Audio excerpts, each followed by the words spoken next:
긴장하시죠? 너무 길게 하니까. 네, 너무 감사합니다. 우리 버지니아에서 꿈이 있는 교회를 통해서 목사님 신실하게 계속 기도해 주시고 또 후원해 주시고 정말 눈물 나요.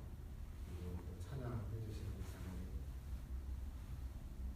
너무 감동이고 은혜스러운 찬양 감사합니다. 그래서 저는 자매가 우리 가게 섬겨주면 좋겠다. 엄마 아빠 긴장해. 그래서 제가 볼 때에는 어디나 다 섬겨진 것 같아요. 미국도 섬겨지고 크로아티아도 섬겨지고 내가 사는 가정도 섬겨지고 다 섬겨지고 거기에서 어떻게 우리가 그리스도인으로 사느냐 이게 너무 중요한 것 같아요.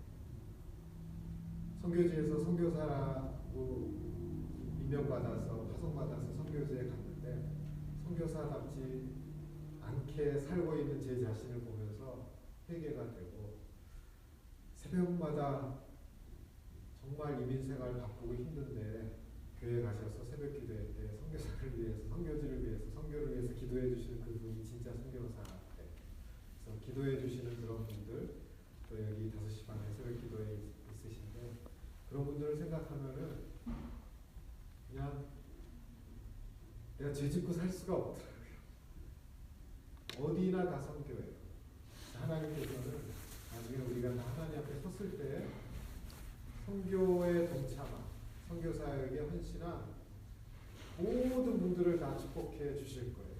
저희 집사람은 와이프가 남편을 선교지에 보내놓고 본인이 자기도 가서 선교를 해야 되는데 제가 그래서 그러죠. 당신 지금 애들 돌보고 설거지 하는 이게 선교야. 제가 집이 너무나 힘들고 문제 일어나고 아프고 그러면 제가 선교를 잘 못하잖아요. 마음이 상하니까. 근데 옆에서 멀리 떨어져 있지만은 준비해주고 해주니까 선교를 할 수 있어요. 그래서 하나님 앞에 서면은 다 같이 선교 동참한 그 복을 받으실 거예요. 제가 가서 제가 할 일을 안 하고 대신 여기에서 기도해 주시고 또 헌금해 주시고 이러시는 분들은 진심으로 하시니까 그 복을 받으실 거예요. 그래서 더 열심히 선교일에 임할 수밖에 없는 거죠. 또 나이가 제가 이제 5학년 3반이 되잖아요. 김지사님. 그 나이가 들어가니까 죄송하지만 눈물이 많아지더라고요. 남자들이.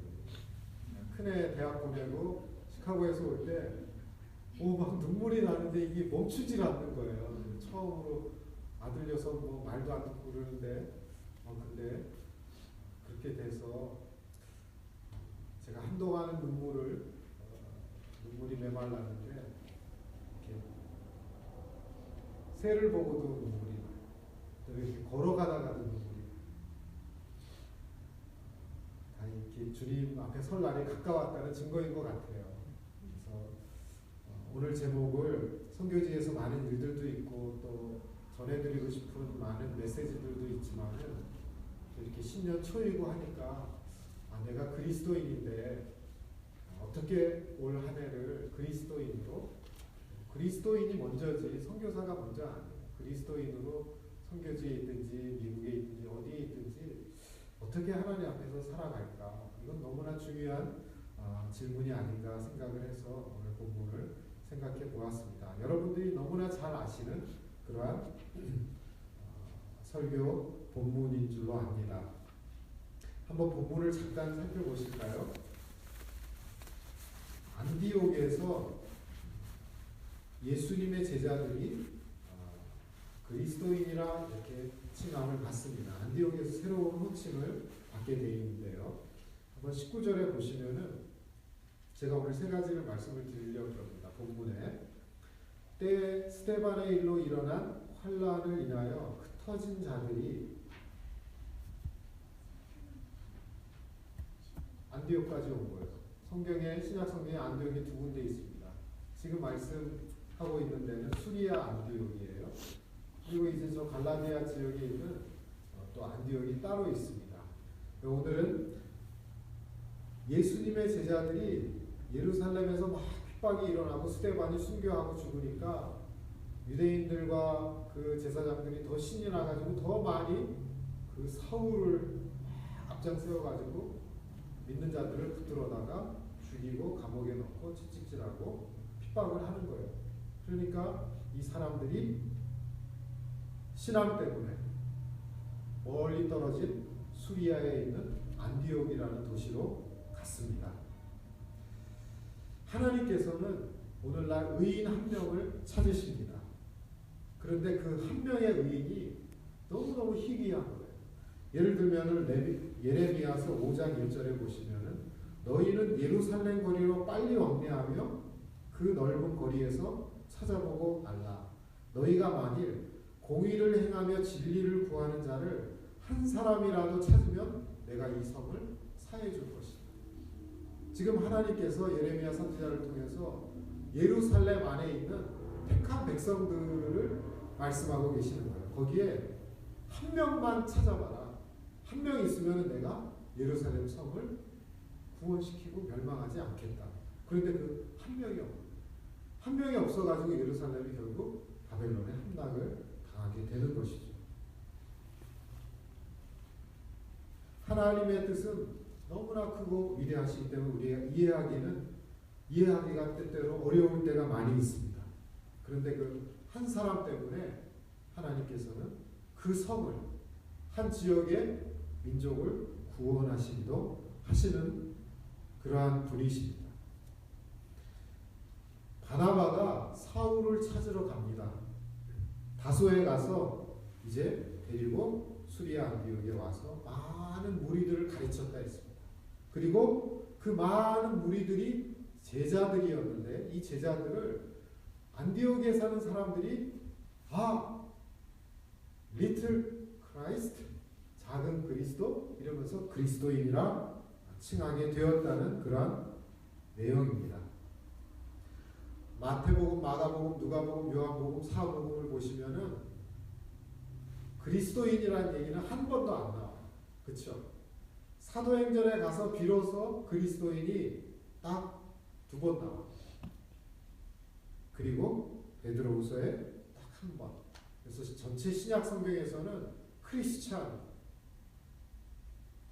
크리스티아논, 이 단수고 크리스티아누스, 복수입니다. 그래서 오늘 본문에는 복수, 플루럴, 복수의 그리스도인들 이러한 호칭을 예루살렘에서 듣습니다.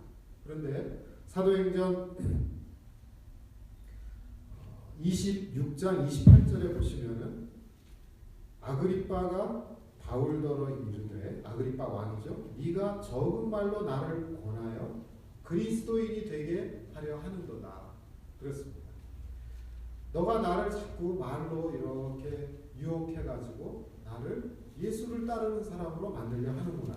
여기 한번 나오고 베드로전서 4장 16절에 보시면은 만일 그리스도인으로 고난을 받은즉 부끄러워 말고 도리어 그 이름으로 하나님께 영광을 돌리라. 만일 그리스도인으로 만일 예수를 따르는 사람으로 고난을 받으면은 도리어 부끄러워하지 말고 아까 I'm ashamed 나왔죠. 부끄러워하지 말고 오히려 하나님께 그 이름 때문에 영광을 돌려라. 이렇게 딱 신약성경에 3번이 나옵니다. 그런데 이 그리스도인이라는 말은 우리 목사님께서 잘 설명을 해 주셨겠지만은 예수를 따르는 무리들입니다. 아무개를 따르는 추종자. 오늘 본문은 예수 나사렛 예수를 따르는 제자들을 크리스찬이라고 처음 부른 거예요. 그러니까 사복음서에 예수님 당시에는 그리스도인이란 말이 없었고 뭐였습니까? disciples, 제자들이었습니다.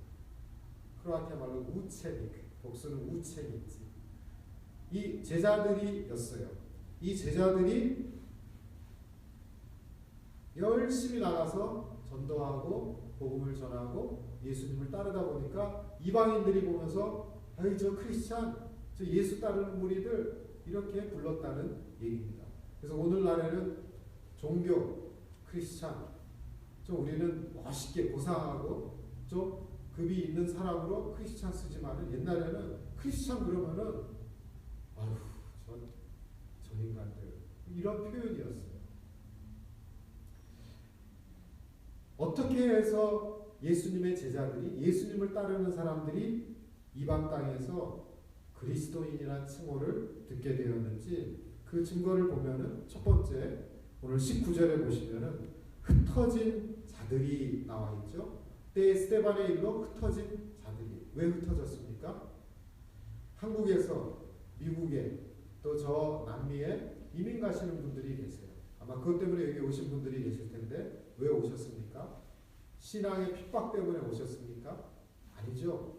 우리는 자녀 교육 좀 더 잘 살아보고 새로운 세계에 대한 모험, 도전, 뭔가 장래가 윤택해지겠구나.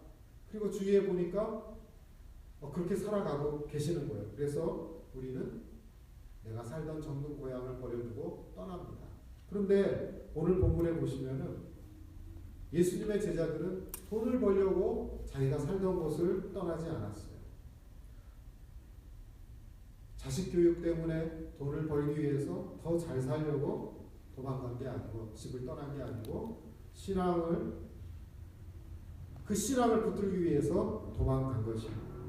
당시에 안디옥에 살던 사람들의 인구는 50만 명이었다고 해요. 생각보다 아주 큰 도시입니다. 이 가운데 유대인들은 3만 명이었어요. 3만 명이었는데 예루살렘에서 뿌리 내리고 살던 이 예수님의 제자들 생활터전이 다 있습니다. 그런데 그걸 그대로 놔두고 몸만 떠났어요. 옛날에 뭐 차가 있었겠습니까? 짐을 뭐 소포로 붙일 수 있었겠습니까? 그래서 자기가 가지고 갈 수 있는 최소한의 물건을 가지고 갔습니다. 그리스도인의 증거 첫 번째 포기의 시작이 그리스도인. 우리가 2016년 올 한 해 그리스도인으로 내가 정말 살고 싶다. 포기를 해야 돼. 무엇을 포기하냐면은 나의 정든 것. 2015년을 마감했습니다. 근데 이제 10여일이 흘렀습니다. 그런데 내가 포기해야 될 것들이 있었지 않습니까? 2015년에. 그걸 포기해야 되는 거예요. 나의 못된 버릇, 습관들, 잘못된 생각들, 이런 것들 작은 포기에서부터 근데 혹시 지난 10일 동안에 작년에 갖고 있던 거 그대로 갖고 10일 동안 혹시 한 번, 두 번 연속해서 한 게 있다면 바로 이 시간이 예수님의 제자, 그리스도인이란 참다운 칭호를 듣기 위해서 포기할 필요가 있는 것입니다. 무엇보다도 신앙 때문에, 신앙 양심 때문에 포기를 할 수 있다면 내가 그리스도인의 칭호를 받을 자격이 있는 것입니다. 내 믿음을 지키기 위해 가지고 무언가를 포기해야만 된다면 포기를 할 수 있기를 바랍니다. 어떻게 이렇게 이방 땅에 있는 작은 안디옥 교회가 우리가 사도행전 13장을 보시면은 사도 바울과 처음에 파송받을 때는 사울이라고 불렀죠. 그리고 바나바 가장 위대한 이 두 사람이 파송을 받아요. 그래서 제1차, 2차, 3차 전도여행을 떠나지 않습니까? 교회의 기도와 안수를 받고 파송을 해서 갑니다. 그래서 우리는 안디옥 교회를 생각할 때 야, 미셔너리를 선교사들을 파송하는 아주 위대한 교회 이렇게 알고 있죠. 그런데 오늘 11장을 보셔야 돼요. 어떤 교회였기에 이렇게 선교사들을 파송할 수 있는 교회가 포기할 줄 아는 성도들이 있었어요. 그리스도인들이 모여 있었기 때문에 그러한 복음 사역을 당연히 할 수 있었던 것입니다. 그 사람들은 잘못해서 도망간 게 아니죠. 복음을 순종하기 위해서 그들은 작은 것부터 헌신하였던 것입니다. 필요하면은 친구도 포기할 수 있습니다. 신앙 때문에. 필요하다면은 내가 가진 소유도 명예도 다 포기할 수 있는 게 진짜 그리스도인인 것이죠. 우리가 잘 아는 세리 마태가 있습니다. 예수님의 제자 중에 한 사람, 누가복음 5장 28절에 보시면은 저가 모든 것을 버리고 일어나 쫓습니다. 예수님이 마태야 이리와 하고 있는 것 탁 접고 그대로 쫓았습니다. 무릇 내게 오는 자가 자기 부모와 처자와 형제와 자매와 및 자기 목숨까지 미워하지 아니하면 능히 나의 제자가 되지 못하고 누구든지 자기 십자가를 지고 나를 쫓지 않는 자도 능히 나의 제자가 되지 못하리라. 이와 같이 너희 중에 누구든지 자기의 모든 소유를 버리지 아니하면 능히 내 제자가 되지 못하리라. 제가 이렇게 선교사의 신분으로 볼 때 사업하시는 분, 저의 선배 후배 한국에 또 여러 주변에 비즈니스 하시는 분들은 너무 힘들어 하세요. 저 그래서 미안하고 죄송해요. 얼마나 이 세상 일을 하는 게 힘든지. 저 그래서 왜 그거를 포기하지 못하시는지 저는 그게 의문이에요. 그래서 그 제 후배 중에 한 분도 형, 난 형이 너무 부러워요. 형은 아무 걱정 없이 복음만 전하잖아요. 근데 이 사업 꾸려가기가 너무너무 힘든 거예요. 그러는 거예요. 저는 제가 보는 여러분들이 더 위대하고 더 머리가 숙여져요. 아니까. 얼마나 힘든지 아니까. 안디옥 교회 성도들이 자기가 갖고 있는 정든 것 신앙 하나 때문에 다 버리고 다시 시작해야겠죠. 다시 땅을 파야겠죠. 성경은 말하기를 이러한 사람들을 일컬어 그리스도인이라 칭하게 되었습니다. 두 번째, 전도의 시작이 그리스도인의 시작입니다.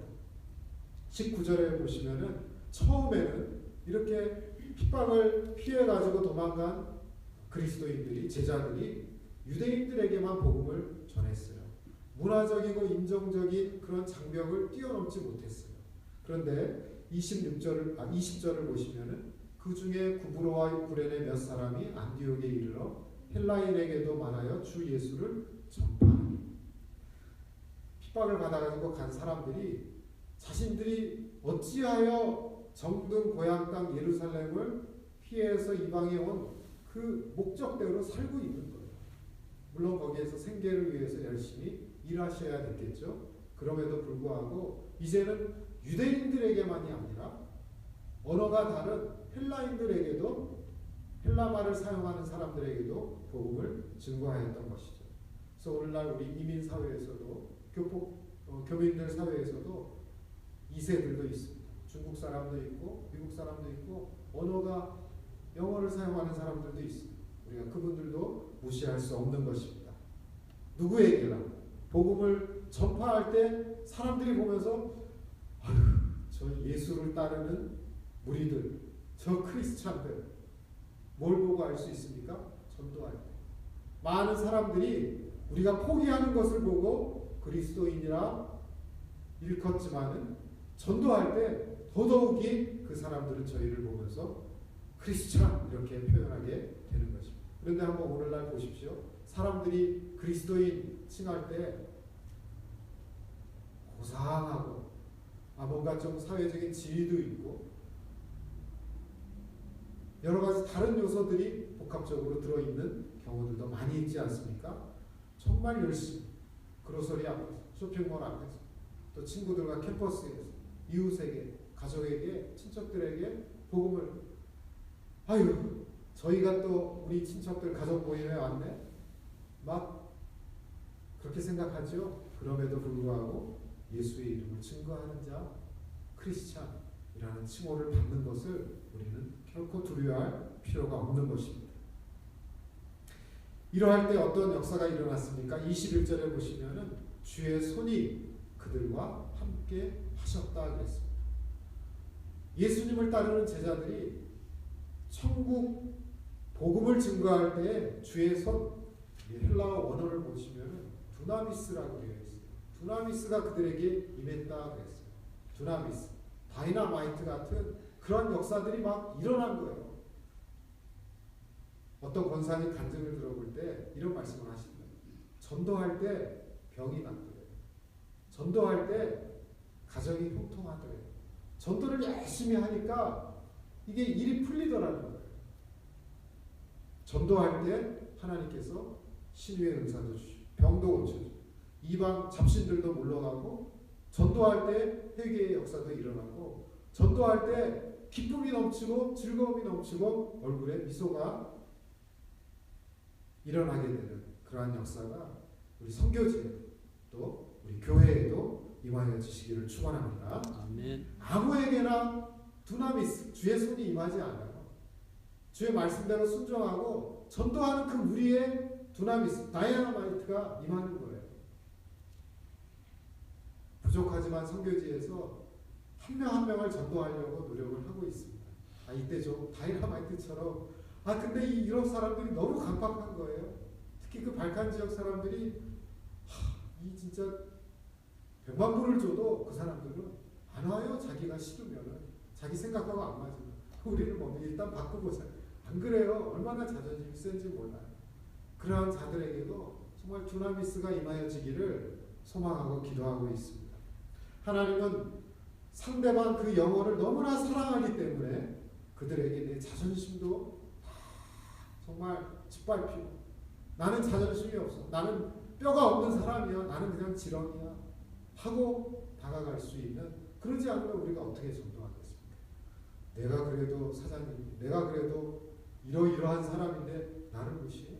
근데 사람들이 일단 전도를 받게 되면은 세상의 어떤 이런 지위 이런 걸 다 그 사람들은 나를 전도하는 예수쟁이로 보지 사회의 어떤 지위를 그런 거를 염두에 두지 않아요. 전도받는 사람들. 그럼에도 불구하고 전도할 수 있기를 바랍니다. 우리가 잘 아는 전도 왕이 있어요. D.L. 드와이트 무디 있죠? 무디 선생님.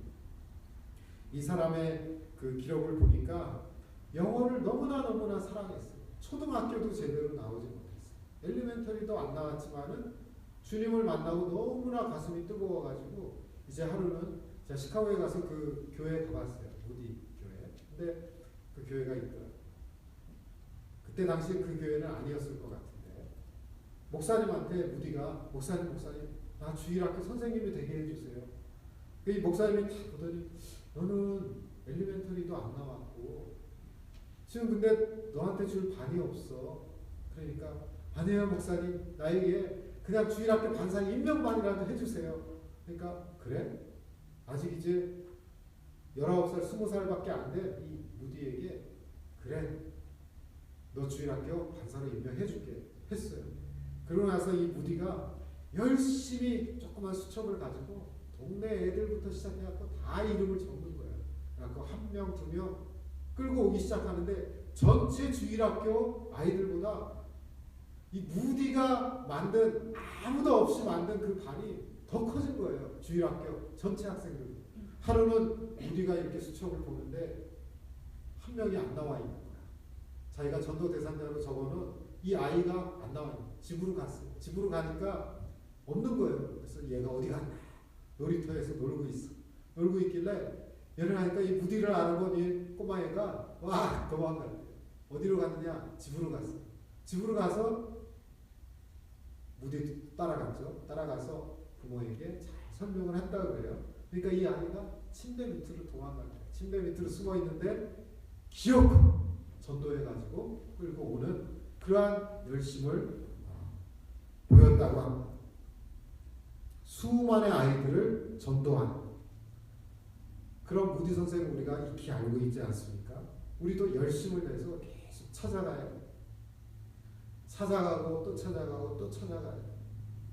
시간도 없고 정말 환경도 열악한데 찾아가는 이 마음, 예수 그리스도를 전파하지 않으면 내 심장이 터질 것 같아서 견딜 수 없는 이런 마음을 가지고 아직 주님을 모르는 그러한 사람들에게 복음을 증거하는 것을 하나님 기뻐하세요. 그리고 사람들은 저 예수쟁이 이렇게 얘기하게 되는 것입니다. 세 번째, 왜 사람들이 예수님을 따르는 사람들을 보고 저 그리스도인들, 크리스찬 이렇게 불렀는고 하면은 이 굉장히 중요해요. 세 번째가 26절에 한번 보십시오. 은혜 가운데 안디옥에 핍박을 받아서 도망간 사람들이 전파하기 시작하니까 많은 무리들이 예수를 믿게 되었다 그랬죠. 그리고 바나바가 또 열심히 사역을 하니까 더 많은 사람들이 몰려들게 되었어요. 세 번째 가장 중요한 내용이 26절에 나와 있습니다. 만남에 누가 누구를 만났습니까? 사울이 바나바가 사울을 만났습니다. 안디옥에 데리고 와서 둘이 교회에서 1년간 모여 있어 큰 무리를 가르쳤다 그랬습니다. 가르쳐야 돼요. 그러니까 많은 사람들이 배웠어요. 배우고 계속 전도하고 또 전도하고 가르치고 하다 보니까 많은 사람들이 저거 진짜 예수쟁이들이네 칭했어요. 크로아티아에는 전도도 해요. 설교도 해요. 근데 가르치는 게 하나가 딱 빠져 있어요. 머리 있고 발이 있는데 이 몸통이 없어요. 가르침이 없어요. 그러다 보니까 어린 아이들이 태어나면은 엄마 아빠로부터 젖도 먹고 우유도 먹고 단단한 식물도 먹고 중학교, 고등학교, 대학교, 직장 가서 독립할 때까지 부모의 도움이 필요하지 않습니다. 그런데 영적으로 표현하면 뭡니까? 그게 가르침이에요. 훈련이고 양육이에요. 양육받지 않고 애가 태어나서 혼자 살 수 있나요? 갓난 아이가 못 살죠. 며칠 지나면은 영양이 필요한데 가르침을 받아야 돼요. 선교지에 그게 너무 부족해요. 제가 하고 있는 주사역이 그겁니다. 가르쳐 주는 거예요. 그냥 교회 나온다고 그분들이 정상적인 신앙생활을 하고 있는 사람들이 아니더라고요. 그러니까 그분들은 한국 교회, 미국 교회를 보면서 우리에게도 부흥을 주십시오. 하나님 앞에 기도를 열심히 해요. 우리도 한국 교회처럼 저렇게 뜨거운 사람들, 선교사도 좀 보내고 다른 교회들도 좀 돕고 할 수 있는 교회 되게 해주세요 하는데 제가 그래서 얘기해요. 보세요. 교회가 바르게 이렇게 성장한 사람들이 없는데 어떻게 다른 사람들을 도와주고 아기가 자라지 않았는데 어떻게 건강하게 교회의 부흥을 기대할 수 있겠습니까? 그래서 가르치는 일을 많이 해요. 양육을 해요. 훈련을 해요. 오늘날 많은 교회들이 있지만은 양육하는 사역, 훈련하는 이 사역이 너무나 중요합니다. 보십시오. 바나바는 착한 사람이요 성령과 믿음이 충만했다 그랬어요. 25절에 보시면은 24절에. 그런데 바나바가 사역하기까지도 교회가 부흥됐어요. 많은 사람들이 왔어요. 근데 바나바의 마음에는 아직 나는 부족하다. 어떤 일을 했습니까? 저기 멀리 다소에 있는 사울을 부르러 찾아간 거예요. 내가 아무리 성령 충만하고 믿음이 커도 같이 동역하고 또 훈련시키고 양육을 하기 위해서 가만히 있으면 안 돼요. 찾아가야 돼요. 동역자가 필요해요. 팀 사역이 필요한 것이죠. 팀워크가 필요합니다. 그때의 교회는 더욱더 든든히 세워져 가고 비로소 사람들이 야 저기는 크리스찬들 예수쟁이들이 그러면서도 부러워하죠. 너무나 바르게 정직하게 살아가고 있기 때문에 그런 것이죠. 내비게이터의 창시자인 도슨 트로트맨이 이렇게 얘기를 했습니다. 영적으로 그리스도인들이 재생산, 멀티플리케이션, 멀티플라이를 하지 못하는 이유 세 가지를 얘기를 했어요. 첫째 뭐냐면은 결혼을 안 해서. 남자 여자가 사랑하면은 결혼을 합니다. 결혼을 하면은 그 사랑의 결과가 무엇입니까? 아기가 태어나죠. 우리가 예수님을 신랑으로 맞이해서 우리가 신부 입장으로 결혼을 했어요. 예수님을 만나면. 그럼 뭘 합니까? 영적인 아기를 그 예수님을 사랑하는 사랑의 결과로 자식이 있어야 되는 거예요. 영적인 자녀가. 그런데 평생 예수를 믿었는데 영적인 자녀가 하나도 없을 수가 있거든요. 이 도슨 트로트맨이 그 얘기를 한 거죠. 첫째, 결혼을 안 하면은 자녀가 안 생겨요. 영적인 세계도 마찬가지. 우리가 주님과 결혼을 했습니다. 한번 생각을 해보십시오. 나에게 영적인 자녀가 있다. 두 번째, 재생산을 하지 못하는 이유 중에 하나는 병에 걸리는 거예요. 아프면은 예를 들면은 저 베데스다 목가에 38년 된 병자가 있었잖아요. 예수님이 먼저 찾아가 주셨어요. 그 사람은 너무 아파가지고 생산이 안 되는 거예요. 또 가버나움에서 12의 혈루증을 앓는데 혈루 피가 나오고 그러니까 여인인데 생산을 하지 못하고 예수님의 옷자락을 만졌어요. 말랐죠? 이제는 이 여인이 생산을 할 수 있게 된 거예요. 놀라운 기적이죠. 예수님을 만나고 질병의 회복을 받았어요. 그러니까 이제 혈루 근원이 마르고 생산을 하게 되는 거예요. 더더욱이 예수님이 그 야이로의 딸을 고치러 가시다가 여인을 만나고 딸은 죽었다는 소문을 듣고 여인을 고치고 그 야이로의 딸을 고치러 가시죠. 예수님은 죽은 아이를 살렸어요. 이 여자아이 앞으로 정말 뭡니까? 이 소녀, 이 처녀 앞으로 결혼해서 시집도 가고 아이도 낳아야 돼. 근데 죽어버리고 예수님이 먼저 찾아가셨어요. 12의 혈루증 앓던 여인은 자기가 아프고 힘들어서 그럼에도 불구하고 주님을 찾아갈 힘, 주님의 옷자락을 만질 그 힘은 있었지 않습니까? 근데 예수님은 완전히 죽어버린 자기 힘으로 나아오지 못하는 이 야이로의 딸, 죽어있는 이 소녀를 먼저 찾아가 주셨어요. 살리셨죠. 이제는 재생산할 수 있는 거예요.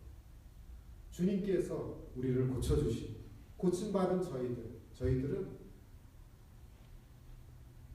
생산할 수 있는 능력을 하나님께서 주시는 거죠. 세 번째, 재생산을 하지 못하는 이유 중에 중요한 하나는 아직 너무 어려서 그래요. 머추어하지가 않아요. 응애하고 태어난 아기가 언제 자라나야죠. 시집장가 가야죠. 그때까지 기다려야 되는 거예요. 너무 성도의 수준이 어리면은 생산을 할 수 있는 능력이 없는 거예요. 지식도 없고 지혜도 없고 능력도 안 되는 것이죠. 한번 내가 내 자신을 한번 바라본다면은 나는 과연 재생산을 하고 있는가? 내가 예수님을 사랑해서 결혼한 자인가? 예수님을 너무너무 사랑하기 때문에 영혼을 내가 건져내고 영적인 갓난아이를 내가 태어나게 만드는 그런 역할을 하고 있는가? 살펴볼 수 있는 새해 벽두가 될 수 있기를 바랍니다. 시간을 투자해야 되죠. 하나님의 말씀을 잘 읽어야 되죠. 올 한 해는 여러분들 통독에 성공하시기를 바랍니다. 제가 올해 결심 중에 두 번째가 성경 통독이죠.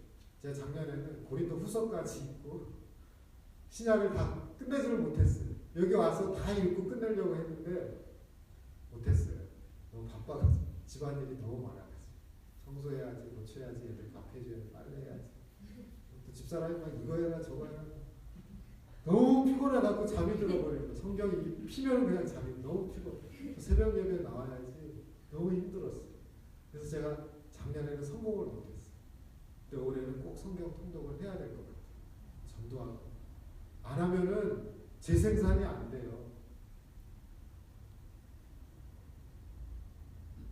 저와 여러분들은 과연 무엇을 위해 그렇게 분주하게 살아가고 있는지, 내가 재생산을 하기 위해서 과연 기도를 하고 있는지, 내 기도 제목의 가장 첫 번째가 이거 주십시오, 저거 주십시오, 이러이러한 저런 건지 아니면 주님, 내가 영적인 자녀를 재생산할 수 있도록 주님을 너무너무 사랑하기 때문에 아기를 낳고 싶습니다. 보니까 개똥이도 소똥이도 다 태어나야 되는데 아직 태어나지 못하고 있습니다. 네, 저 영혼을 주님께 인도하고 싶습니다. 이러한 제목이 첫 번째인지 아니면 제일 끝인지 아예 없든지 올해 이 제목을 정해시고, 제가 크로아티아에서도 하는 게 그거예요. 이제 가면은 그 얘기 해야 돼요. 올해 10개월 동안 딱 한 명, 나의 모든 정성과 사랑과 나의 물질과 모든 것을 쏟아 부어가지고 한 명을 내가 주님께 인도해 보겠다. 이거 제가 이제 도전하는 거거든요. 여기서도 같이 했으면 좋겠어요. 그래서 11월 마지막 주에 저희들 총동원 중에 그 사람을 추천해요. 그러면 10개월 동안 푹 구워 삶아가지고 다 주는 거야. 그래서 잘 작은 곳에서부터 하나님, 내가 한 명 낳을 수 있기를 원합니다. 그런 기도.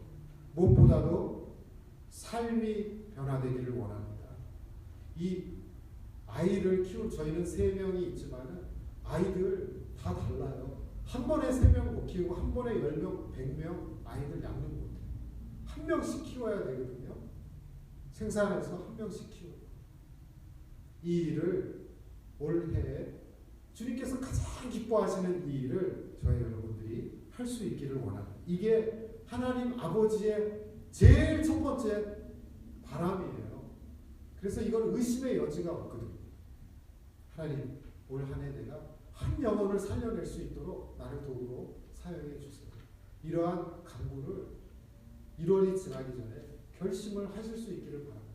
우리 크로아티아 이 형제들을 보면은 제가 이렇게 말씀을 드리면은 본인은 크로아티아 리에카에 살면서 자기 부인 저 마케도니아에 있는 사람 자꾸 구원받게 해달라고 해요. 아니 그 기도는 계속하고 내가 지금 여기 살고 있는데 5 miles 5마일 반경에 내가 데리고 여기에 데려올 수 있는 그 사람을 한 명 정하십시오. 그래요. 저기 다른 지역에 사는 가족들 친척들 좋아요. 계속 기도하세요. 그러나 내가 올 한 해 내 옆에 내 눈으로 보여지는 바로 이 한 친구, 이 영혼을 위해서 내가 정말 모든 것을 쏟아부을 수 있도록 하나님 도와주세요. 이렇게 기도할 수 있는 저와 여러분들이 되실 수 있기를 바랍니다. 한 명을 인도하기 위해서는요, 전도, 복음 전도, 복음 소개하는 것은 한 사람에게 20분 정도면은 좋게요. 20분에서 1시간 정도면은 복음을 소개해 줄 수 있어요. 그런데 지금 바울과 바나바가 같이 1년 동안 그 자리에서 큰 무리를 가르쳤잖아요. 양육을 하고 태어난 아이들을 지금 안디옥에 있는 성도들이 핍박을 피해서 와서 열심히 복음 전파해서 부흥이 됐어요. 바나바가 또 막 전도하니까 엄청나게 많아졌어요. 태어난 거예요. 영적인 아기들이 막 태어났어요. 이거를 바나바가 감당을 못했던 거예요.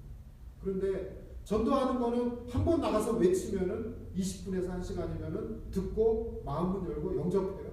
응해야 하고 영적인 아이들이 태어났어요. 그런데 여러분들 보세요. 우리 큰애는 22살, 이제 3살 됩니다. 이때까지도 아직 성숙하지 못했어요. 한 명 키우는 데는 20년이 걸리는 거예요. 양육하는 것. 제가 지금 크로아티아에서 하고 있는 건 20주 과정. 20주. 20주 동안 훈련을 해요. 일주일에 한 번씩 모여서 3시간 동안. 이것도 너무너무 부족하죠. 양육이 너무 양육이 너무너무 중요한 것이죠. 그래서 우리의 양육을 받다 보면은 주위에서 아마 그럴 거예요. 사랑에 대해서, 부부 관계에 대해서, 자녀에 대해서, 교회에 대해서, 사람들 대하는 것, 순종, 그 다음에 헌금생활, 여러 가지들을 다루지 않습니까? 그러면 이 사람의 모습이 이렇게 변해가는 거예요. 양육을 하면서 점검을 하거든요. 아무개 형제님, 자매님, 지난주 이거 어떻게 실천했습니까? 물어보거든요. 그러면은 대답해야죠. 그러다 보면은 지적받고, 잘했다고, 아이고 너무 잘하셨어요. 칭찬받죠. 그러면은 일주일 동안 또 가면서 살아요. 그럼 또 전화하고 연락하고 그러면은 양육을 받는 사람들이 이제 함부로 못해요. 말도 함부로 못하고, 표정도 함부로 못하고, 또 열심히 또 그 일을 순종합니다. 적어도 양육 받는 기간 동안에는 사람들이 변화되어 가는 것을 보게 됩니다. 이 변화의 모습을 보면서 안디옥에 있는 사람들이 크리스찬들, 예수의 제자들 아주 분명하게 데피니션을 주게 되었던 것이죠. 말씀을 맺습니다. 복음 때문에 나의 삶마저도 포기할 수 있는 이러한 사람에게 성경은 그리스도인 칭해 주십니다. 때를 얻든지 전도하는 사람에게 그리스도의 칭호가 주어지는 것이죠. 또 농부의 심정으로 말씀의 씨를 뿌릴 뿐만 아니라 말씀으로 자라게 든든하게 양육해가는 이러한 모습들을 볼 때 우리는 진정한 그리스도인이 될 수 있는 것입니다. 그래서 올 한 해 제가 볼 때는 이제 한 8시간만 비행기 타면 여기 오거든. 그럼 다 선교지. 여기가 더 힘들어요. 꼭 실망하지 마시고 선교에 여러분들 복음 증거 사역에 참 그리스도의 칭호를 받으시면서 어디에 계신 그러나 내가 속한 이 본교회에 계시면서 한 영혼을 이끌 뿐만 아니라 잘 양육하고 나의 것도 바로 그 한 영혼을 천하보다 귀중히 여기시는 아버지의 마음을 이해하고 전적으로 나를 쏟아부어서 하나님께 정말 인정을 받을 뿐만 아니라 그리스도인으로 칭함을 받을 수 있는 저와 여러분들이 되었으면 좋겠어요. 제가 덧붙여서 우리 선교지 기도 제목 3가지만 말씀드리고 말씀을 맺도록 하겠습니다. 아까 뒤에 보니까 제가 며칠 전에 보내드린 그 선교 편지를 목사님이 카피를 해주셔서 너무 감사한데요. 제가 올해 그 기도 제목 3가지가 있습니다. 첫 번째는 제가 하는 일의 그 가장 중요한 게 이제 말씀 사역이에요. 또 목회자고 또 다른 일들도 할 수 있어요. 구호도 할 수 있고 빌딩 사역도 할 수 있고 여러 가지 할 수 있지만은 크로아티아에서는 제일 필요한 게 말씀에 바르게 서지 못한 그런 경우들이 많기 때문에 말씀 사역을 하는데 말씀 중에서도 제가 전도 우리 미국이나 한국 같으면 전도합시다 그러면은 교회 팀을 구성해서 막 전도 나가잖아요.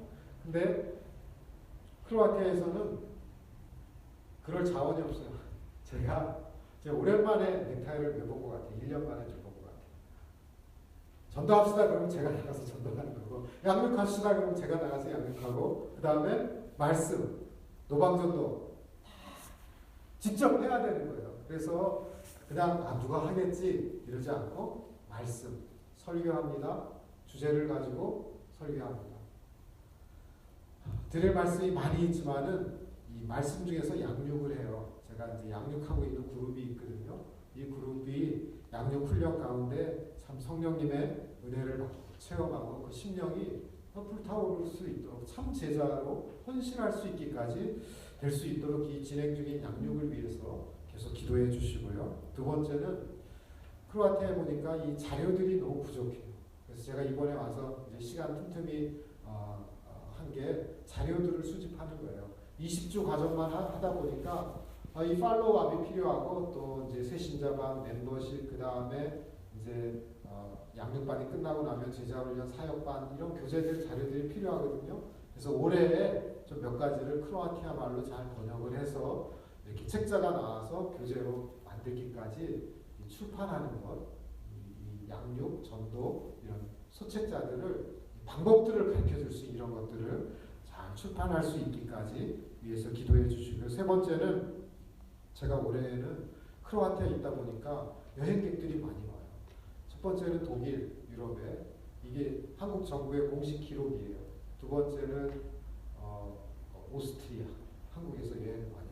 세 번째는 슬로베니아, 슬로베니아는 이태리, 불란서, 그 다음에 크로아티아, 슬로베니아 근처이기 때문에 지나가면서 슬로베니아가 3등이 돼버린 거예요. 한 20만 명이 넘은 거예요. 근데 네 번째가 크로아티아에 32만 명 정도가 올 정도로 굉장히 많이 왔어요. 그리고 한국에서 저한테 연락이 많이 와요. 미국에서도 가끔씩 이메일이나 제가 모르는 분들이 오는 거예요.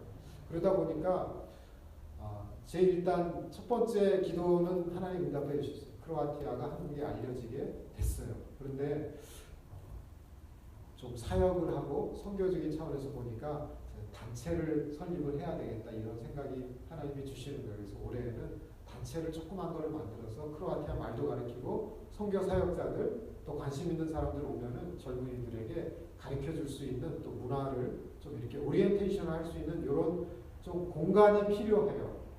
그런데 목사님 선교사들이 오면은 교단이나 교회를 통해서 이렇게 비자나 이런 문제들을 해결해 드릴 수 있는데 그냥 누구나 다 오면은 너무 빈약하고 적기 때문에 그런 부담을 현지 교회에 제가 줄 수가 없는 거예요. 그러다 보니까 이런 하나의 그 NGO가 필요합니다. 그래서 이것을 통해서 선교가 좀 확장되고 이제 그런 유랄 역할을 할 수 있는 이 일을 위해서 지금 기도하고 있습니다. 단체가 되면은 팀 사역과 여러 가지 면에서 하나님께서 정말 이렇게 크로아티아 선교를 더 꽃피우게 만드실 그런 자그마한 제 소망을 갖고 있습니다. 그래서 이 3가지 양육 사역과 또 출판하는 이 사역과 그다음에 이제 단체를 제가 오늘 예배 시간 조금 늦었는데 제가 선교 좀 나눔을 할 수 있는 그런 자리가 있었어요. 그래갖고 그 말씀을 이렇게 좀 나누다 조금 늦었습니다. 그래서 하나님께서 우리 크로아티아뿐만 아니라 언어가 같은 크로아티아, 보스니아, 세르비아, 몬테네고 이 지역을 다 사랑하시는 것 같아요.